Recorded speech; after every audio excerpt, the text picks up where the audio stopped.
Thailand white jasmine, Thailand red rice, American blue bonnet, బంగారు గులాబీ ఇవన్నీ ఏంటి అనుకుంటున్నారా? విదేశీ వరి వంగడాలు. ఇవి హైబ్రిడ్ వరి వంగడాల్లా కాదు, ఎన్నో ఔషధ గుణాలున్న విదేశీ రకాలు. వీటితో పాటు అనేక దేశీ వరి వంగడాలు ప్రకాశం జిల్లాలో సాగవుతున్నాయి. ఎలాంటి రసాయనాలు లేకుండా సేంద్రియ పద్ధతిలో సాగు చేస్తూ అందరికీ ఆదర్శంగా నిలుస్తున్నాడు ఓ రైతు.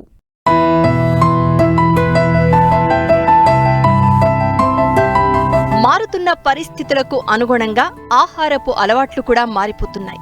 అందులో పోషకాలు అధికంగా ఉన్న ఆహారాన్ని ప్రజలు ఇష్టపడుతున్నారు. దీంతో రైతులు కూడా అధిక పోషకాలు ఉన్న పంటల సాగుకే ప్రాధాన్యమిస్తున్నారు. దీంతో చాలా మంది రైతులు అధిక పోషక విలువలు, ప్రోటీన్స్ ను కలిగి రోగ నిరోధక శక్తిని పెంపొందించే దేశీ వరి రకాలను సాగు చేస్తున్నారు. ఈ కోవలోనే ప్రకాశం జిల్లా పాకల గ్రామానికి చెందిన రైతు సుభాని దేశీ, విదేశీ వరి రకాలను సాగు చేస్తున్నారు.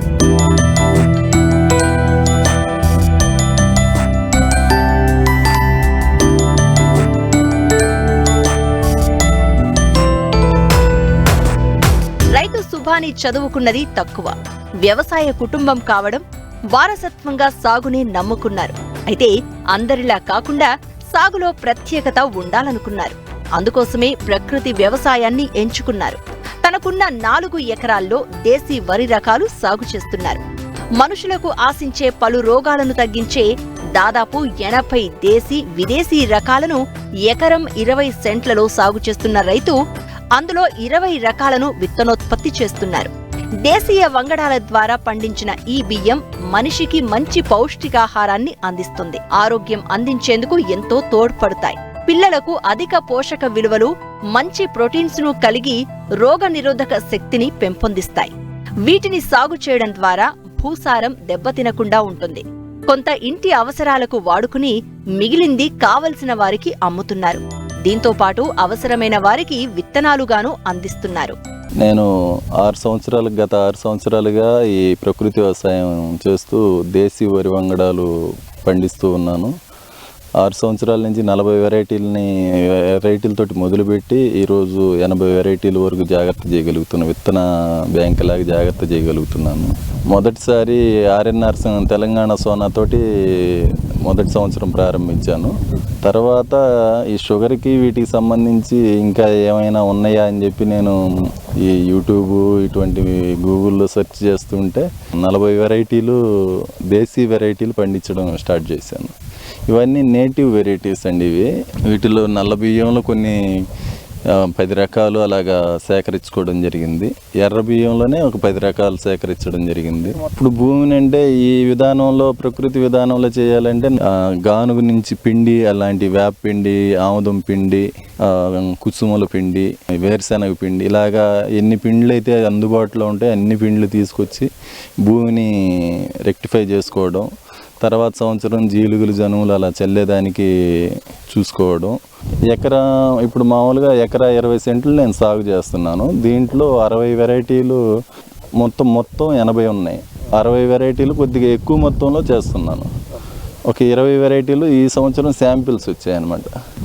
వాటిల్లో మనం ఎక్కువగా సాగు చేస్తున్న వాటిల్లో మనం అందరికీ అవసరమైనటువంటి ఇమ్యూనిటీ రైస్ ఒకటి డెవలప్ చేస్తున్నాం. అది కబీరాజ్ సాల్ అనే వెరైటీ.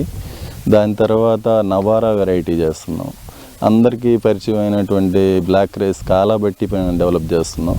నెక్స్ట్ అవి కాకుండా మళ్ళీ మేము కొత్తగా కలెక్ట్ చేసిన వాటిల్లో కోతాంబరి సెంటెడ్ రైస్ ఒకటి, బ్లాక్ జాస్మిన్లోనే కర్పు కవని, నెక్స్ట్ వచ్చి నాసరబత్తు, ఇటువంటివి చేస్తూ వస్తున్నాం. మన దేశంలోవే కాకుండా కొద్దిగా బయట రాష్ట్రాల్లో కూడా, బయట దేశాల్లో కూడా మేము కొద్దిగా కలెక్ట్ చేయడం జరుగుతుంది.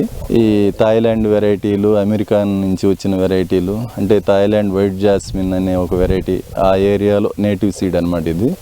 ఇంకోటి Thailand red jasmine, red rice, అవి 2 రైసులు. మళ్ళీ అమెరికన్ రైస్ వచ్చేసి ఇప్పుడు ఈ వెరైటీ బ్లూ బోనెట్ అని ఒక అమెరికన్ వెరైటీ. నెక్స్ట్ ఇంకోటి బంగారు గులాబీ అని చెప్పి అది కూడా అమెరికన్ రైస్ అని చెప్తున్నారు, అది కూడా సాగు చేస్తున్నాము. ఇది వచ్చేసి కుజీ పటాలియా రైస్ అండి. ఇది మామూలుగా ఇది టేబుల్ రైస్.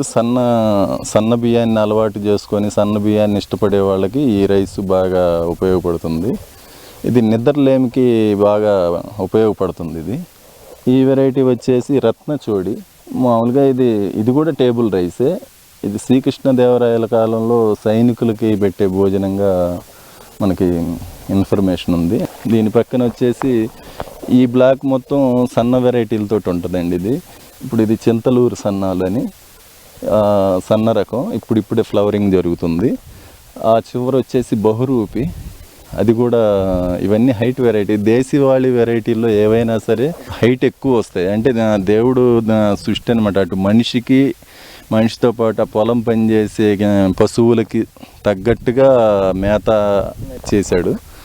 కానీ ఇప్పుడు మనం వీటన్నిటినీ కనుమరుగు చేసుకొని, తెలుగు రాష్ట్రాల్లో కనుమరుగు చేసుకొని ఆ హైబ్రిడ్ మీద పండి దిగుబడులు ఎక్కువ కావాలని చెప్పి చేతులారా భూమిని నాశనం చేసుకొని మన తర్వాత తరాన్ని కూడా నాశనం చేసుకుంటున్నాము.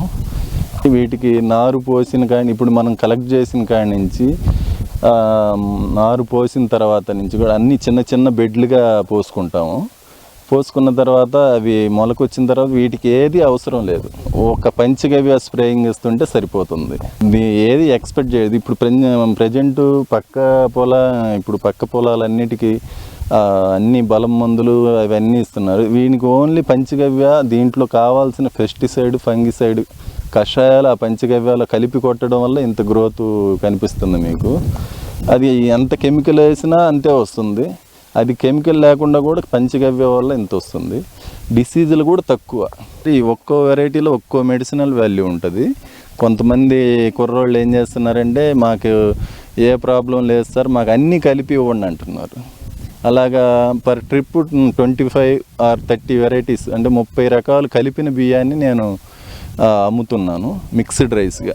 ఒక నెలకు వచ్చేసి 30 వెరైటీలు మిక్స్డ్ చేసి రైస్గా అమ్ముతుంటాం. అది వాళ్ళకి ఎన్ని కిలోలు కావాలన్నా అన్ని కిలోలు నేను పంపిస్తుంటాను.